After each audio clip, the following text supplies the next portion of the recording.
Allahu Akbar, Allahu Akbar. La ilaha illallah.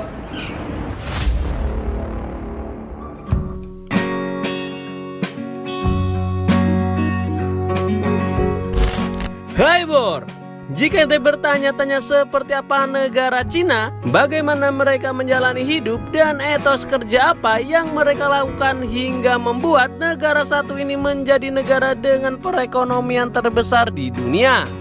Nah, sebelum kita terbang ke ibu kota Cina di Beijing, sebaiknya ente tukarkan dulu uang rupiah kalian ke mata uang China. Mata uang China adalah yuan. 1 yuan sama dengan 2.000 rupiah.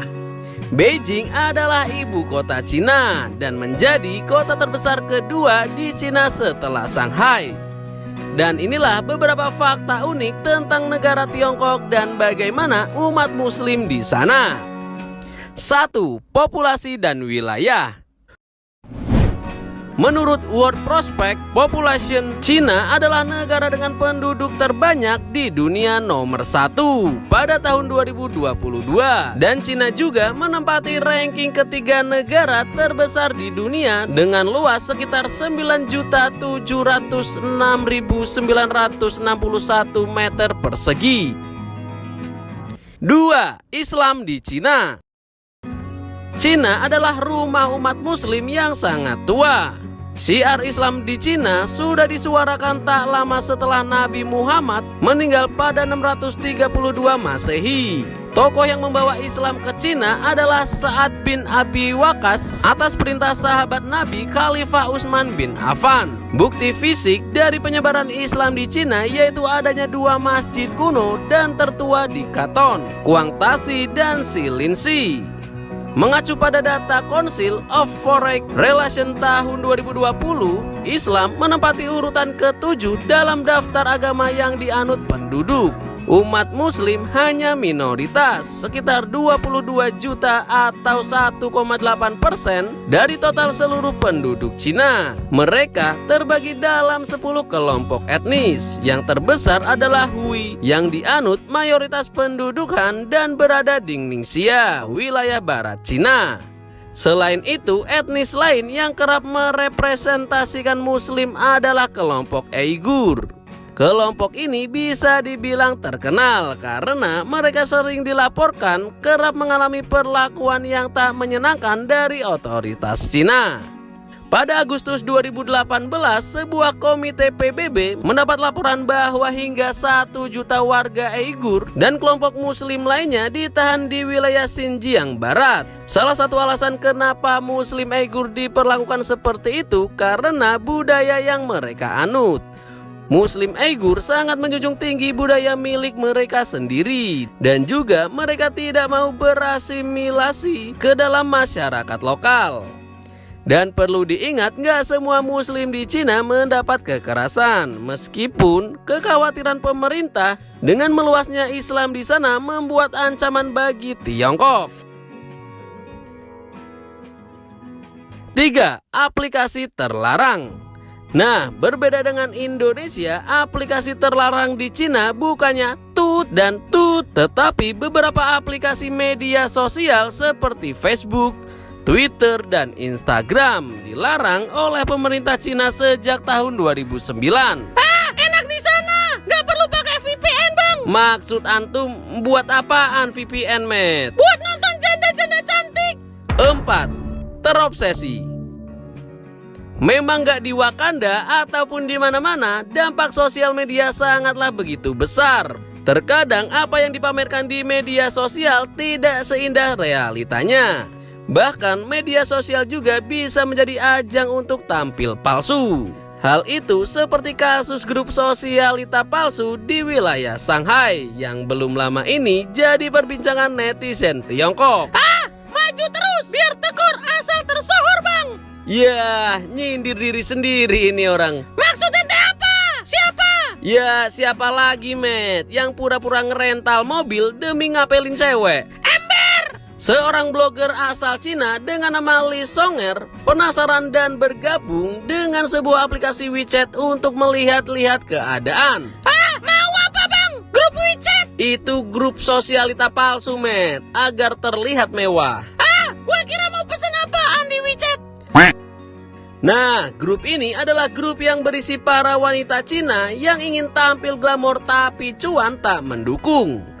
Mereka mencari cara agar terlihat haidon di depan media sosial. Misalnya menyewa tas branded secara patungan dan nongkrong di hotel bintang 5 cuma memesan 1 cangkir lalu berfoto bergantian. Jadi inget Memet gua, foto pakai minuman Starbucks, nggak taunya isinya gudai. Jaga ucapanmu anak muda. 5. Kazebunsin. Konon orang kaya di Cina bisa menyewa orang untuk menjalani hukuman penjara. Bahkan hal kontroversial ini memunculkan sebuah pepatah. Amerika mempunyai aturan hukum, tapi Cina juga mempunyai aturan manusia. Buju buset.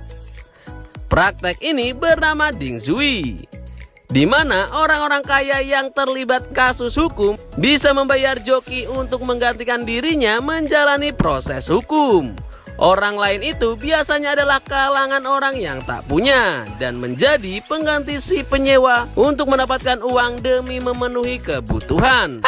Di Wakanda hukum bisa dibeli, tapi di Cina mereka lebih cerdik. Kadang ente itu cerdas, Met. Lagian ngapain beli hukum kalau di sana bisa beli joki. 6. Brad Pitt.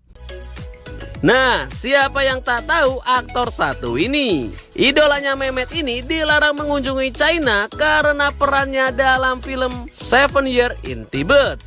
Film tersebut dikutuk oleh Tiongkok karena penggambaran positif dari Dalai Lama dan sebaliknya representasi negatif dari Republik Rakyat Tiongkok. Hampir 20 tahun berlalu, larangan itu akhirnya dicabut. Dan dia telah mengunjungi negara China untuk mempromosikan film terbarunya pada tahun 2016 silam.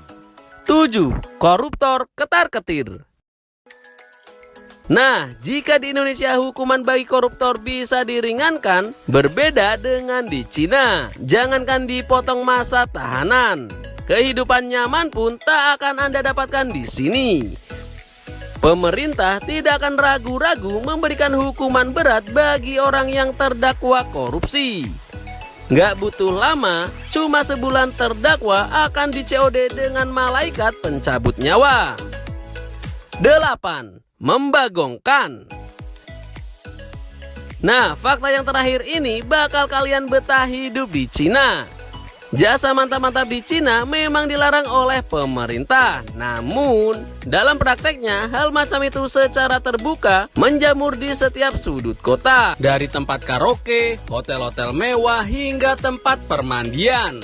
Cina sendiri dikabarkan menjadi rumah dari 1 juta penjual serabi madu yang mencari nafkah di negeri tirai bambu.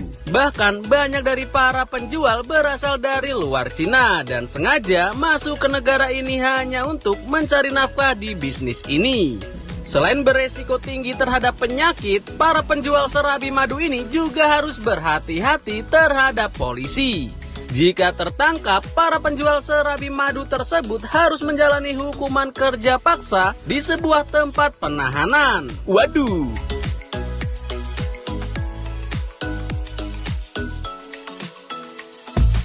Nah, jadi segitu dulu fakta menarik dari negara Pak Xi Jinping.